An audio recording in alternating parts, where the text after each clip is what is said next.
자, 여러분 안녕하세요. 어니스트와 주식 빌드업의 머니버드입니다. 어니스트입니다. 자, 오늘은 거래량 얘기를 좀 해보겠습니다. 거래량이 중요하다는 거는 이제 어지간히 주식 하시는 분들은 다들 아시죠. 지금 보고 계시는 덕양산업 분봉 차트를 보고 계신데요. 이 3분봉 상에서도 거래량이 어떻게 찍혀 있느냐, 찍혀가 않느냐에 따라서 우리가 뭘 어떻게 하느냐, 이게 다를 거예요. 소위 말하는 매수 진입 타이밍을 잴 때 그냥 거래량이 이렇게 밋밋하게 있는 이럴 때보다 거래량이 이런 식으로 솟아 있는 이런 시점에서 들어가는 게 좋다. 이 거래량이 되게 유의미한 지표다라는 거 정도를 배웠잖아요. 저희도 많이 말씀을 드렸고, 저희 아니더라도 주식 공부하다 보면 이런 얘기 많이 듣습니다. 근데 이제 오늘은 좀 더 구체적으로 실전에서 이걸 적용해 나갈 때 많은 분들이 좀 당하는 패턴, 당하는 상황을 좀 어떻게 줄일 수 있는지, 이 거래량이라는 게 중요하긴 한데 어떤 식으로 좀 더 제대로 적용시킬 수 있는 건지 설명해 보는 시간을 가져보도록 할게요. 간단하게 이제 어떤 얘기를 할 건지 제가 설명드리면은 뭐 이런 겁니다. 지금 보면은 제가 동그라미 친 이 영역들이 이런 데보다는 거래량이 좀 많긴 많잖아요. 근데 보시면은 많더라도 얼마나 많으냐, 뭐 이런 게 좀 차이가 있고요. 150만 주, 200만 주 되는 이제 거래량이 여기까지 올라왔잖아요. 여기도 마찬가지고. 근데 이런 상황에 똑같이 많이 올라온 것 같지만 이 상황은 뭔가 좀 쭉 이렇게 상승이 이어졌고, 여기 같은 경우에는 올라가는 것 같더니 이렇게 다시 제자리로 가고, 여기도 마찬가지죠. 올라가는 것 같더니 제자리로 가고, 그러니까 소위 이런 데서 고점에서 잘못해가지고 물리는 케이스가 되게 많다 보니까 거래량만 보고서 뭘 한다라는 게 알긴 하지만 어려운 부분들이 있을 거예요. 그러면 이제 이쯤에서 고민이 되죠. 거래량 맞아? 거래량으로 이거 잘할 수 있는 거 맞아? 도대체 뭘 얼마나 손이 빨라야 되는 거야? 라는 그런 궁금증도 들고, 더 나가서 어니스트님 같은 사람들은 이 거래량을 어떻게 구분하길래 이런 상황들을 구분해서 잘할 수 있다는 건지 궁금하겠죠. 그래서 오늘 그 얘기를 좀 들어보는 시간을 가져보겠습니다. 네, 좋습니다. 여기서 보게 되면은 거래량을 볼 때 지금 이 정도 케이스 상황을 보게 되면 웬만큼 주식 투자 조금만 해보신 분들은 익숙할 거예요. 괜찮은 상황이다, 좋은 상황이다. 흔히 말하는 고점 돌파 상황하고도 맞물려 있고, 어찌됐든 거래량도 확실하게 올라와 주고 있고, 게다가 어렵지 않은 두 번째 이유는 거래량이 올라와 줬는데 이어붙어 주니까 괜찮네 하면서 매수하자, 매수하면 좋을 때다, 이거를 구분하는데 그렇게 어렵진 않을 거예요. 물론 모르시는 분들, 초보분들도 있겠지만 그냥 이런 상황이 대체적으로 괜찮은 상황이다, 이런 거고, 그러다가 이렇게만 보다 보니까 다른 상황에서도 거래량만 터지면은, 아니면은 막 거래량 활발하게 들어오면서 다이나믹한 상황 오게 되면은 아무 데서나 좋은 거다 하고서 매수하면서 거래량 많이 들어오면 무조건 좋은 건 줄 알고 착각하는, 그렇게 이어지는 그런 상황이 많이 나오는데, 그거를 좀 구분시켜 드리겠습니다. 일단 여기서 중요한 거는 여러분들 거래량을 생각하고 뭔가 접목할 때 거래량만 보지 마시고 차트를 같이 봐야 돼요. 박스의 흐름을 같이 봤으면 좋겠다, 요 얘기를 하고 싶어요. 그래서 두 가지 포인트를 봐야 됩니다. 1번 같은 상황 또는 2번 같은 상황. 1번 같은 상황은 이렇게 올라와주는 요 상황이다로 보시면 될 것 같습니다. 그러면은 이 지금 여기서 괜찮다라고 말하는 거는 지금 이 구분한 모형에서 1번 같은 상황이죠. 여기 박스를 올라와주는 요런 상황인데, 거래량이라는 거는 절대량과 상대량이 있다는 거를 인지하셔야 됩니다. 정리를 하면 실전에서 제일 먼저 내가 현재 이 상황을 맞이했었을 때 1번 상황이냐 2번 상황이냐, 이걸 먼저 인지하고 그 다음에 거래량의 절대량과 상대량을 구분해서 생각한다. 요 생각을 거래량 생각할 때 한 번에 해주시는 게 중요해요. 지금은 여기서는 1번 상황, 그럼 거래량의 절대량은 100만 주 이상 나왔네? 그러면은 100만 주. 여기서 이제 절대량에 대해서 잠깐 얘기를 하면은, 거래량 100만 주 이상 나오면 무조건 좋은 거야? 무조건 나쁜 거야? 이렇게 구분되지 않아요. 종목마다 다 다릅니다. 어떤 종목에서 100만 주가 나왔냐에 따라서 다를 것이고, 어떤 종목은 그게 한 30만 주만 나와도 괜찮을 수도 있어요. 또 어떤 종목은 100만 주 가지고는 택도 없을 때도 있습니다. 그렇기 때문에 무조건 절대량만 가지고 거래량 이만큼 나오면 좋다, 그런 건 없어요. 종목 안에서 어떤 상황이냐에 따라서 달라진다, 이거는 생각하셔야 돼요. 근데 절대량을 말한 이유는, 이 절대량이 그래도 이 종목 안에서는 지금은 덕양산업은 이 정도 거래량은 나와줘야지 괜찮다, 힘이 있다, 여기까지는 알아야 되기 때문에 절대량을 인지하는 게 필요하고요. 그 다음에 두 번째, 상대성을 비교한다는 거, 거래량의 상대량을 안다는 거는 직전 상황하고의 좀 비교다, 이렇게 생각하시면 될 것 같아요.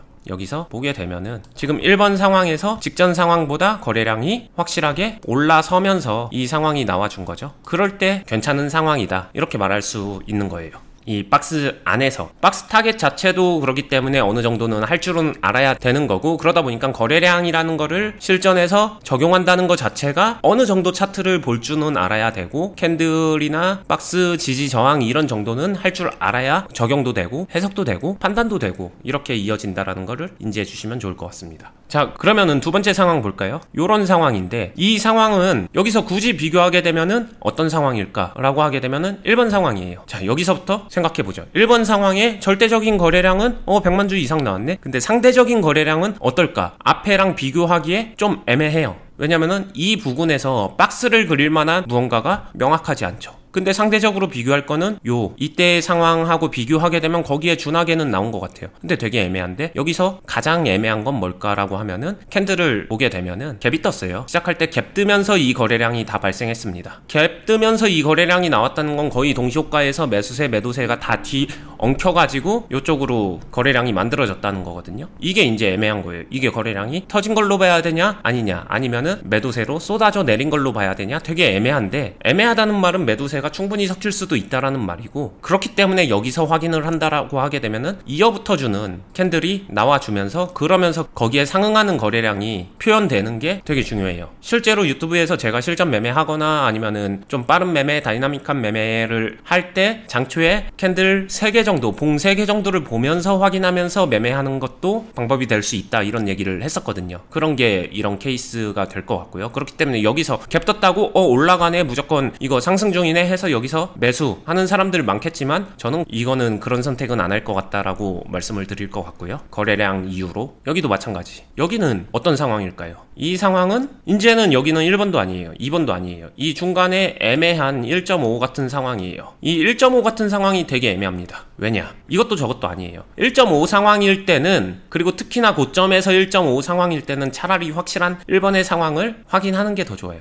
여기 같은 경우에도 절대 거래량은 100만 주 이상 나와주면서 나쁘다라고 말하긴 뭐하지만, 차라리 실전에서는 이거 보고서 조금 더 확실하게 올라서 이 직전 고점인 요 상황 박스를 넘어서고 여기서 거래량이 더 솟아주는 그 상황까지를 확인하는 게 훨씬 더 좋다, 이렇게 말씀드릴 수 있고요. 그래서 이것도 애매해서 걸러지는, 근데 실제로 이런 데서도 개인 투자자들 매수하는 사람들 되게 많이 있습니다. 대부분 그러다가 잘못되고 물리는 경우도 되게 많고요. 그래서 애매하다라고 말씀드리고 싶어요. 그 다음 상황으로 보게 되면은 여기죠. 여기가 1번이 아니라 이제 2번 같은 상황이에요. 2번 같은 상황이 실제로 실전에서는 눌림목 상황 대표적으로, 아니면 저점 전환 상황 대표적으로 이런 케이스에서 많이 나와요. 그럴 때 거래량이 더 숨겨져 있습니다. 무슨 말이냐면은, 차라리 이렇게 고점 돌파 상황이면은 거래량이 확 솟아주니까 티가 정확하게 나지만, 이 2번 같은 상황은 어때요? 거래량이 오히려 적어요. 절대 거래량은 어느 정도 이 종목 안에서 의미 있는 거래량인 건 맞지만, 상대 거래량이 그 직전 상황들에 비해서 그렇게 눈에 띄게 돋보이지는 않아요. 근데 전환이에요. 이거를 판단하는 게, 이제 요 정도까지 가려면은 실제로 수급 분석이나 아니면은 이런 직전 상황에서의 여기서부터 시작해서 요 흐름을 이어오고, 그 다음에 여기서 빠져나간 것과 여기서의 찌르기 상황과 그 다음에 여기서 필요한 정도의 힘, 여기까지 전부 다 끌고 와서 유추해서 추정해서 가지고 가야 되기 때문에, 요 정도가 괜찮다 안 괜찮다를 정확하게 판단하는 거는 되게 힘들지만, 그래도 알아두면 좋은 거는 요 2번 상황에서는 절대적인 거래량은 어느 정도 의미 있는 거래량 정도가 나오는 거, 그리고 상대적인 거래량은 직전 거래량보다는 더 적게 나와도 된다라는 거, 하지만 의미 있는 거래량 정도는 나와줘야 된다는 거, 거기서 2번 같은 상황이 나온다, 이렇게 생각을 해주시면 될 것 같아요.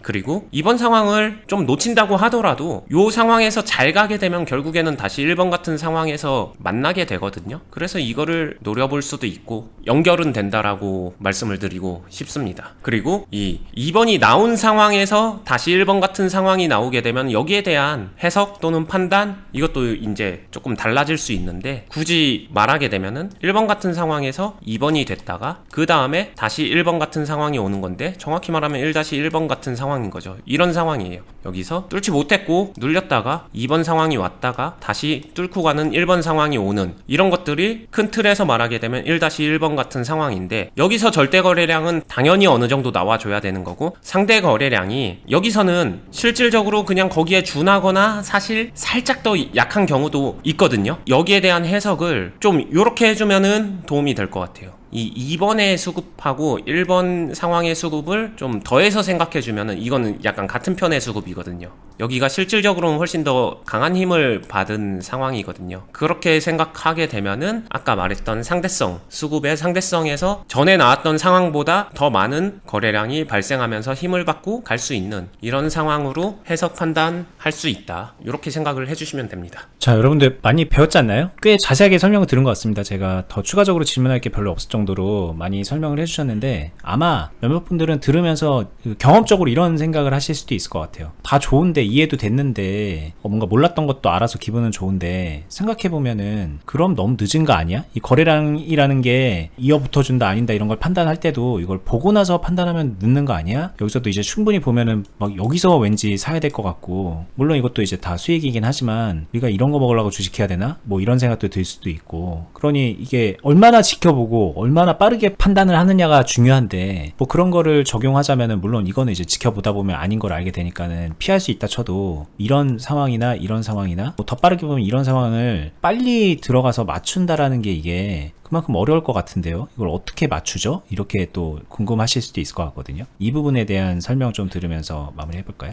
네, 실전 투자자들이 가장 간지러워하고 가장 원하는 영역이죠. 그리고 그거를 실제로 잘하는 사람과 못하는 사람이 나뉘는 거고, 제 기준에서는 명확한 것 같아요. 첫 번째, 이걸 잘하기 위해서는 이 종목에 대해서 그만큼 많이 지켜보고, 어떤 빠른 상황에서 놓치지 않고 그 상황에서 올라타든 아니면은 어떤 나의 매수 행동을 할 수 있는 그 정도의 뭐랄까 관찰, 정성 아니면은 준비 이런 게 있는 사람이 그거를 하지 않은 사람보다 훨씬 더 많은 기회가 있고 유리하다는 거는 불변의 진리 같아요. 그만큼 더 많이 갈아넣고 시간도 쏟아넣고 많이 지켜봤기 때문에 더 많은 기회의 타이밍을 잡을 수 있겠죠. 그게 그냥 당연히 차이가 나는 첫 번째일 거고, 그런 거 다 배제하고 저는 그냥 이거 볼 때 거래량만 놓고 보면서 조금이라도 더 빨리 정확한 자리에서 오르는 걸 잘 맞추고 싶어요, 이 정도까지 원한다고 하면은 그거는 그냥 진짜 너무 큰 욕심이다. 그렇게 단순하게 쉽게 되지는 않을 거다라는 얘기를 해드리고 싶고요. 그리고 두 번째는 모든 사람들이 그걸 원하지만 현실적으로 환경적으로 여러 이유로 그게 안 되기 때문에 이런 데서 타이밍적으로 올라타고 하는 것보다는 그 전부터 어떤 덩어리, 비중을 가지고 덩어리를 가지고 와서 이런 포인트에서 해야 되는 행동으로 비중을 변화를 주면서 끌고 가면서 매매를 해보게 되면은 난이도는 훨씬 더 쉬워져요. 앞에서 뭔가를 가지고만 오면은. 그러니까 미리 비중을 잘 만들어서 가지고 오는 그런 매매들을 많이 연습해보면 더 좋고, 이게 난이도적으로도 쉽고 수익적으로도 훨씬 더 좋고 매매적으로도 괜찮기 때문에 그게 훨씬 더 수익성이 클 수도 있다, 이런 얘기도 해드리고 싶습니다. 마지막에 말씀하셨던 난이도적으로 쉽다라는 거는 막 맞춰야 되는 그 난이도의 압박에서 일단 벗어날 수 있기 때문에 그렇게 이해하시는 게 좋고요. 근데 이제 주식하는 형태적인 전반적인 걸로 봤을 때 이걸 미리 비중을 만들고 덩어리를 키운다는 것 자체가 여러분들 참 어렵잖아요. 그래서 그게 쉽다라고 하는 것 자체가 좀 모순처럼 들릴 수 있는데, 이 부분도 훈련을 하면은 얼마든지 체득을 해서 구현할 수 있는 게 주식입니다. 이게 많은 분들이 주식이 어렵다 보니까 그냥 소액으로 이런 데서 그냥 쫙 들어갔다가 찔끔 먹고 나오고 이런 단타로 집중을 하고, 뭐 하다못해 주식은 그냥 이렇게 해서 술값 벌려고 하는 거야, 이런 얘기를 사실인 것처럼 진지하게 말씀하시는 분들도 있는데, 그거 너무 안타깝고, 저희는 그런 관점의 주식을 알려드리기 위해서 오늘 같은 영상을 만드는 게 아니고, 여러분들이 이게 그냥 하는 말이 아니라 인생을 바꿀 수 있을 정도의 경제적인 상황을 바꿀 수 있을, 경제적인 계층을 올릴 수 있는 그런 정도의 주식을 하는 노하우를 알려드리고 싶은 거거든요. 그리고 저희가 운영하고 있는 투자클럽에 오시면은 그런 목표치를 가지고서 함께하고 계신 분들이 정말 많아요. 그냥 하는 말이 아니니까. 마지막에 하셨던 말씀도 너무 중요한 얘기예요. 이거 어떻게 하면 빨리 해서 빨리 맞추고 단타하죠? 이런 거에서 좀 벗어나서 올바로 더 주식으로 성장할 수 있는 얘기에 대한 거를 오늘 전반적으로 들은 거라고